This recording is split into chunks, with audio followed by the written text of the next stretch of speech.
नमस्कार दोस्तों, स्वागत है आपका साइट फॉर वर्ल्ड के ऑफिशियल लर्निंग प्लेटफॉर्म पर, जहां स्टूडेंट्स और जॉब सीकर्स के लिए करियर, टेक्नोलॉजी और प्लेसमेंट से जुड़ी इंडस्ट्री ओरिएंटेड और प्रैक्टिकल नॉलेज दी जाती है।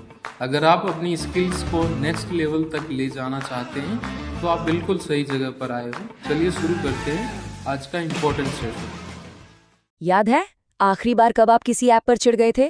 जब वो बीच में ही क्रैश हो गई या लोड होने में सदियों का टाइम लगा दिया? हम सब उस फ्रस्ट्रेशन को जानते हैं। लेकिन कुछ ऐप्स ऐसी भी होती हैं जो बिल्कुल मक्खन की तरह चलती हैं। तो आखिर क्या है जो एक ऐप को एवरेज से ग्रेट बनाता है? चलो आज इसकी एनाटॉमी को डिकोड करते हैं। पर उससे पहले एक जरूरी सवाल, इतनी सारी ऐप्स हमें फ्रस्ट्रेट क्यों करती हैं? क्यों हमारे फोन ऐसी ऐप से भरे हैं जो ठीक से काम ही नहीं करती? आज हम इस फ्रस्ट्रेशन के पीछे की साइंस और साइकोलॉजी दोनों को समझेंगे। ओके, चलो इसको थोड़ा डिटेल में देखते हैं। ये कुछ ऐसी कॉमन प्रॉब्लम्स हैं जो किसी का भी मूड खराब कर सकती हैं। ऐप का अचानक से बंद हो जाना, लोड होने में इतना टाइम लेना कि आप भूल जाओ कि ऐप खोली क्यों थी, इंटरनेट जाते ही ऐप का बेकार हो जाना, और वो कंफ्यूजिंग नेविगेशन जो आपको बस गोल गोल घुमाता रहता है। जाना पहचाना लग रहा है? तो आप सोच रहे होंगे, यार थोड़े से डिले से क्या ही फर्क पड़ता है? रिसर्च कुछ और ही कहती है।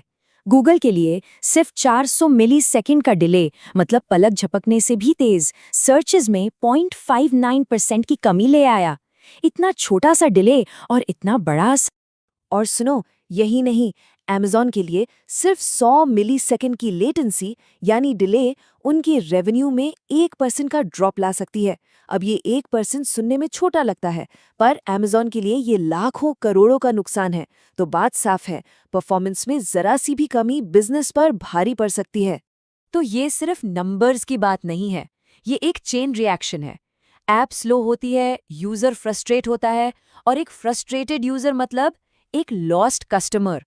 इसका असर बिजनेस और यूजर्स दोनों पर पड़ता है, और ये बहुत रियल है। तो सवाल ये है कि एक ग्रेट ऐप बनाए कैसे? इसके 3 मेन पिलर्स हैं। चलो पहले पिलर से शुरू करते हैं। हमेशा अवेलेबल रहना। अब इसका मतलब क्या है, देखते हैं। सोचो, आप एक ऐप यूज कर रहे हो जो सिर्फ ऑनलाइन चलती है। जैसे ही इंटरनेट गया, सब खत्म, ऐप बिल्कुल यूजलेस हो जाती है और आपका काम अधूरा रह जाता है। Frustrating, right? अब दूसरी तरफ देखो, एक ऑफलाइन फर्स्ट ऐप। यहाँ इंटरनेट ना भी हो तो भी आप अपना काम कर सकते हो। क्यों? क्योंकि ये डेटा को पहले आपके फ़ोन में सेव करती है और जैसे ही कनेक्शन वापस आता है ऑटोमैटिकली सिंक कर लेती है। कितना स्मूथ एक्सपीरियंस है। अच्छा, एक सवाल, जब कोई ऐप क्रैश होती है तो डेवलपर्स को कैसे पता चलता है कि गलती हुई कहाँ? कोई जादू थोड़ी है। एक सुपर कूल टूल है जिसका नाम है सेशन रिप्ले। इसको ना आप ऐप के लिए एक डीवीआर समझो। ये यूजर के हर एक्शन को, हर टैप को रिकॉर्ड कर लेता है। तो जब भी कोई क्रैश या एरर होता है, डेवलपर्स आराम से रिवाइंड करके देख सकते हैं कि आखिर गड़बड़ हुई कहाँ थी। और ये सिर्फ कहानियां नहीं है, ये सच में होता है। जैसे इस यूजर का रिव्यू देखो, वो कह रहे हैं कि जिपी जैसे टूल्स ने उनके लिए फॉल्ट्स को लोकेट और फिक्स करना कितना आसान बना दिया है। मतलब अब डेवलपर्स अंधेरे में तीर नहीं चलाते, उनके पास एक रोड मैप होता है जो सीधा प्रॉब्लम की जड़ तक ले जाता है। ओके, तो अब आते हैं अपने दूसरे पिलर पर, यूजर के टाइम की रिस्पेक्ट करना। हमने पहले ही नंबर्स में देख लिया कि स्पीड कितनी क्रिटिकल है, पर अब इसके पीछे की साइकोलॉजी को समझते हैं। रेडी हो? ये जो आप देख रहे हो ना, ये बहुत ही कमाल की चीज दिखाता है। यूजर का फ्रस्ट्रेशन मतलब गुस्सा धीरे धीरे नहीं बढ़ता जब ऐप स्लो होती है। नहीं, वो एक पॉइंट तक झेलता है और फिर बैम, अचानक से उसका पेशेंस आखिरी स्टेज पे पहुंच जाता है। ये है वो ब्रेकिंग पॉइंट जिसके बाद वो सोचता है, बस अब और नहीं। तो ये ब्रेकिंग पॉइंट आता कब है? सवाल तो ये है, और रिसर्च ने कुछ काफी सरप्राइजिंग बताया है। मोबाइल यूजर्स असल में डेस्कटॉप यूजर्स से थोड़ा ज्यादा पेशेंट होते हैं, थोड़ा, पर उनकी भी एक लिमिट है। और वो लिमिट क्या है? सिर्फ 7 से 10 सेकंड, बस। और जैसे ही ऐप इस 7-10 सेकंड की लिमिट को क्रॉस करती है ना, यूजर्स रिपोर्ट करते हैं कि उन्हें लिटरली टेंशन होने लगती है, थकान महसूस होती है और गुस्सा तो आता ही है। तो सोचो, ऐप की स्पीड सिर्फ कन्वीनियंस की बात नहीं है, ये सीधा सीधा यूजर के इमोशन से जुड़ी है। चलो अब आगे बढ़ते हैं अपने तीसरे और फाइनल पिलर की तरफ, यूजर की भाषा बोलना। और इसका मतलब सिर्फ गूगल ट्रांसलेट करके शब्दों को बदलना नहीं है, बिल्कुल नहीं। इसका मतलब है ऐप को पूरी दुनिया के लोगों के लिए उनके कल्चर के हिसाब से रेलेवेंट बनाना। इस पूरे प्रोसेस का एक फैंसी नाम है लोकलाइजेशन, या शॉर्ट में L10। L, फिर नंबर 10, फिर N, ये याद रखिए।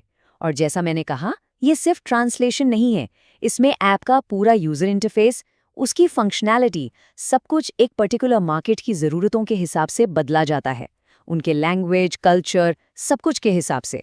इस इमेज से ये कॉन्सेप्ट बिल्कुल क्लियर हो जाएगा। देखो, यहाँ अलग अलग करेंसीज हैं, अलग अलग आइकन्स हैं। लोकलाइजेशन का मतलब यही है, अगर कोई अमेरिका में ऐप यूज़ कर रहा है तो उसे प्राइसेस डॉलर में दिखने चाहिए, कोई यूरोप में है तो यूरो में। समझ रहे हो? हर यूज़र के लिए एक्सपीरियंस एकदम नेचुरल फील होना चाहिए, जैसे ये ऐप उनके लिए ही बनी है।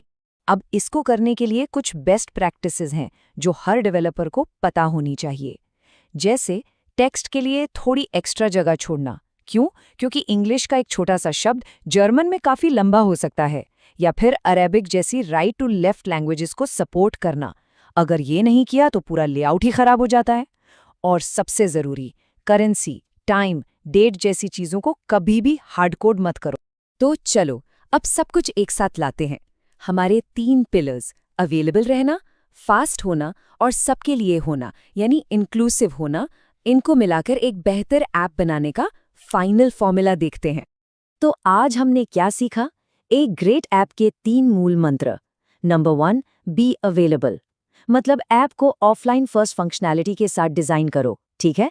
नंबर 2, बी फास्ट, यूज़र के टाइम की रिस्पेक्ट करो और कोशिश करो कि लोडिंग टाइम 7 सेकंड से कम रहे।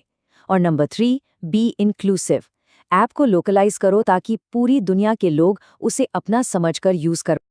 आखिर में बस इतना ही कि सबसे अच्छी ऐप्स वो होती हैं जिनके बारे में आपको सोचना ही नहीं पड़ता।